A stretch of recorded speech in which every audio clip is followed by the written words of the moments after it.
Hey,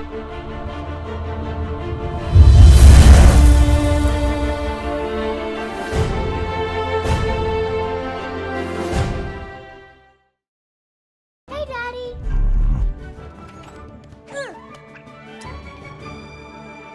Just borrowing my sisters for a minute.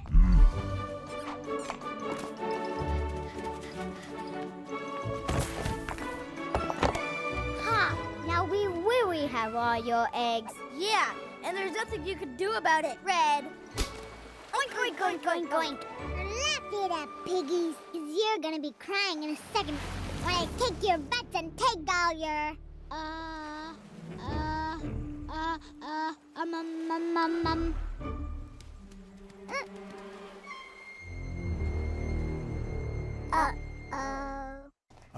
Bigger birds, known as eagles. The eagles are trying to destroy both Pig Island and Bird Island.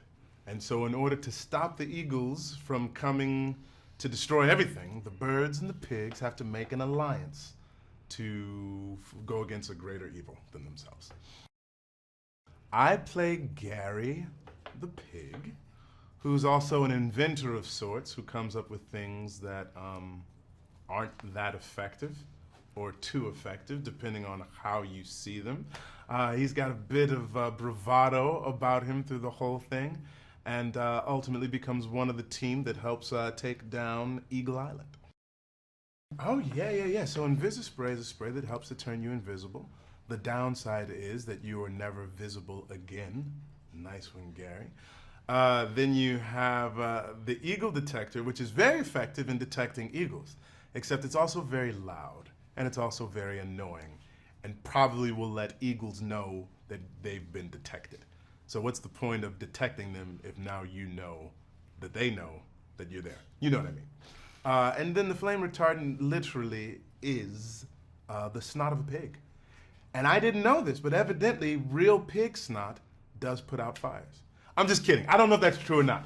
I just felt like saying it on camera as if it were true. I think that Gary has the kind of style of someone who is overly self-assured. This is how you know. When someone is trying to peacock, right? They're gonna dress up. They're gonna make an effort. Gary makes no effort because he knows what he has to offer. Doesn't have to dress this up. It's just beautiful as it is. That's who Gary is.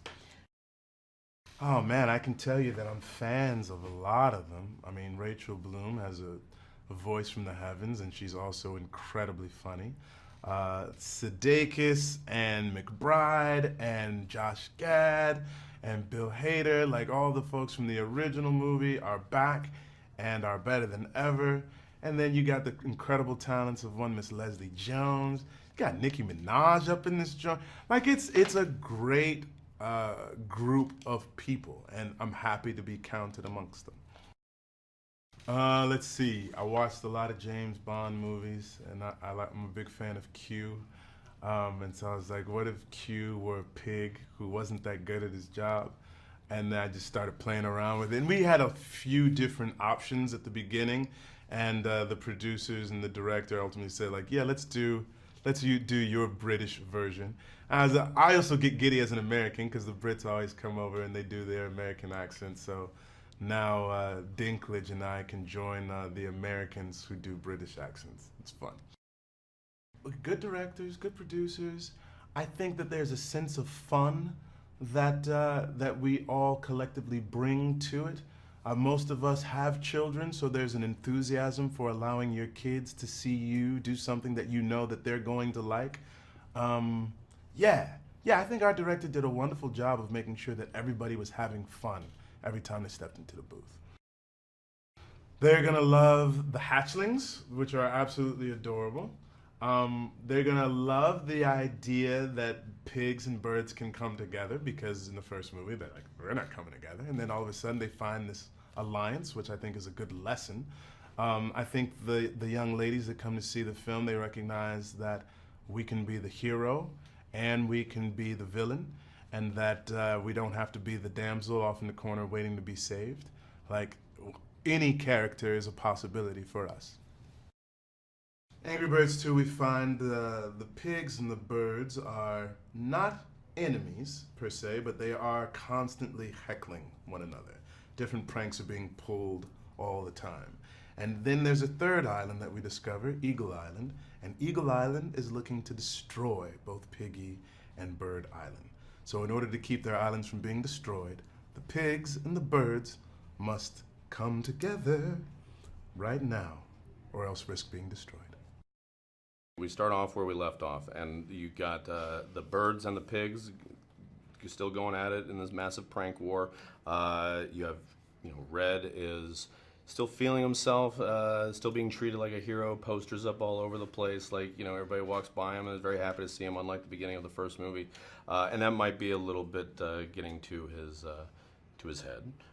And then as that epic war, starts to come together because there's a mysterious third island that has been discovered, he starts to get very concerned about, well, who am I if we're not having this war anymore, then what am I if I'm not a hero? Like, people won't like me anymore, and that scares the heck out of him.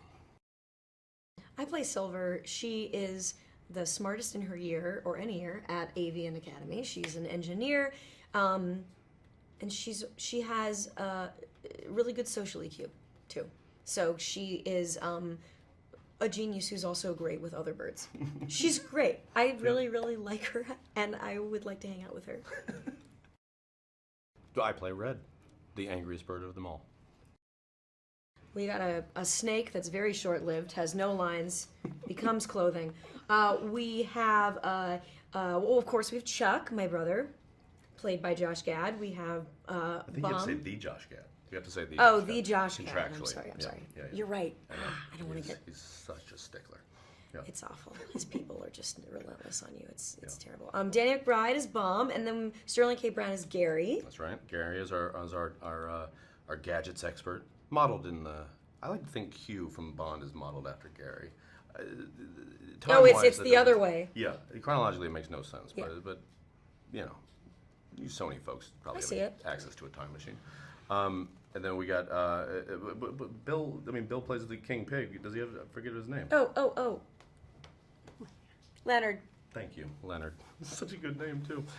There's so many people in this movie. I mean, Nicki It's- Minaj, Aquafina, Peter Dinklage, Leslie Jones, Lil Rel. You, Oh my God! Yeah. Stop me, it! Oh my God! Like- Stop it! please. She's surprised at his growth. I think that she doesn't expect him.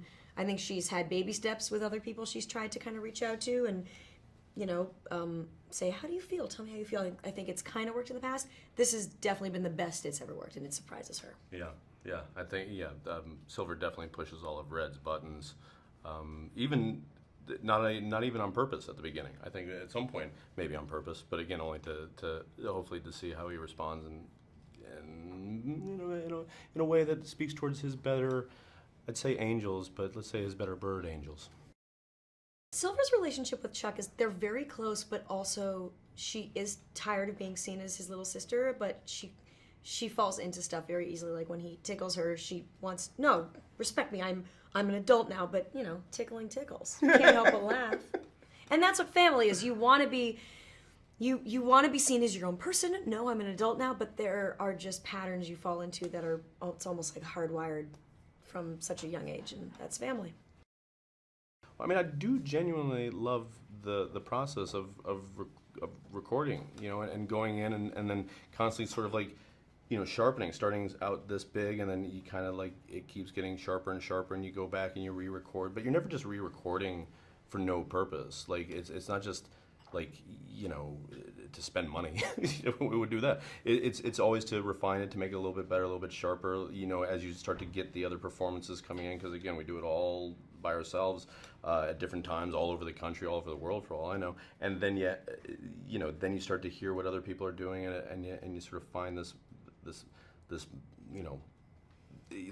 union, this harmony, and yeah, it's nice. It's very much. If I am a true believer of it's the journey, not the destination. Animated films are, obviously it's the destination. It makes money if people go see it, but the journey is pretty fun because it's just constantly working to make things better. Despite the fact that it's about birds and pigs and they're all talking, I think it's actually some really universal themes. I have to say, every time we get into Red's head about the fear of disappointing everyone and being abandoned, I just find that really relatable. And I'm certainly not a bird who saved an island from pigs, you know? That is very human. Yeah. FuturePreviews.com. Whoa! Go behind the scenes of movies. Subscribe to FutureFlix YouTube channel.